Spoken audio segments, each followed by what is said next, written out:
കൊല്ലം കടക്കിലെത്തിയതിനു ശേഷമുള്ള വിശേഷമാണ് ഇവിടെ പറയാൻ പോകുന്നത്. രാവിലെ തന്നെ സൗണ്ട് ചെക്കിന് മുൻപായിട്ട് ബ്രേക്ക്ഫാസ്റ്റ് കഴിക്കാൻ വേണ്ടി പോയതാണ്. ഒരു ഗത പിടിച്ച് നിൽക്കുന്ന ഹനുമാനെ കണ്ടില്ലേ?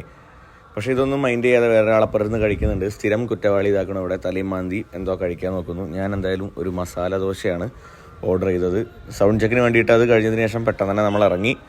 നമ്മൾ കടക്കയിലുള്ള കുറച്ച് ആൾക്കാരെ പരിചയപ്പെടുത്തി തരാം. ഇതാണ് മിഥുൻ ചേട്ടൻ. മിഥുൻ ചേട്ടനാണ് പരിപാടിക്ക് നമ്മളെ വിളിച്ചിട്ടുള്ളത്. അവിടുത്തെ നേതൃത്വം കൊടുക്കണമൊക്കെ അദ്ദേഹമാണ്. മാത്രമല്ല ഒരു 55 പേര് വേറെ ഉണ്ട് കേട്ടോ. അതിൻ്റെ ഇടയിൽ ഇവിടെ ഗ്ലാമർ വെക്കണ കുറച്ച് ആൾക്കാരെയും കാണിച്ചു തരാം.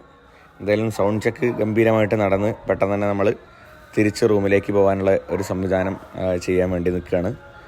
എന്തായാലും പരിപാടി കഴിഞ്ഞ് തിരിച്ച് റൂമിലെത്തി. വൈകിട്ട് ഒരു 9 മണിയാകുമ്പോഴാണ് പരിപാടി. നമ്മൾ ഡ്രസ്സൊക്കെ പാക്ക് ചെയ്തൊക്കെ സെറ്റായി പരിപാടിക്ക് പോകാൻ വേണ്ടി നിൽക്കുകയാണ്. എന്തായാലും അതിഗംഭീരമായിട്ട് ഒപ്പം നിന്ന പ്രിയപ്പെട്ട കടക്കിലെ പ്രിയപ്പെട്ടവരോട് ഏറെ സ്നേഹവും കടപ്പാടും ഞങ്ങൾ അറിയിക്കുകയാണ്. പരിപാടി കഴിഞ്ഞിട്ട് വേറൊരു പ്രത്യേകത ഉണ്ടായിരുന്നു. ഇന്ന് നമ്മുടെ മിഥുൻ ചേട്ടൻ്റെ വൈഫ് സീത ചേച്ചിയുടെ പിറന്നാളായിരുന്നു. ആ ആഘോഷം വീട്ടിൽ വെച്ചിട്ട് അതിഗംഭീരമായിട്ട് കഴിഞ്ഞു. എന്താണ് സീത ചേച്ചിയുടെ പിറന്നാളാണ്. മെയിൻ ആഘോഷങ്ങൾക്കൊക്കെ നേതൃത്വം കൊടുത്തത് അവിടെ ഉള്ള അവരുടെ മോളാണ്. ഒക്കെ കണ്ടില്ലേ? എന്തായാലും എല്ലാവിധ ആശംസകൾ അറിയിക്കുന്നതോടൊപ്പം തന്നെ ഞങ്ങൾ അടുത്ത പരിപാടി സ്ഥലത്തേക്ക് യാത്ര ചെയ്യാണ്.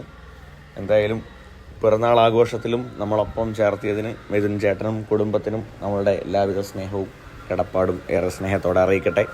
അപ്പോൾ അടുത്ത വീഡിയോയിൽ കാണാം. വീണ്ടും ബൈ.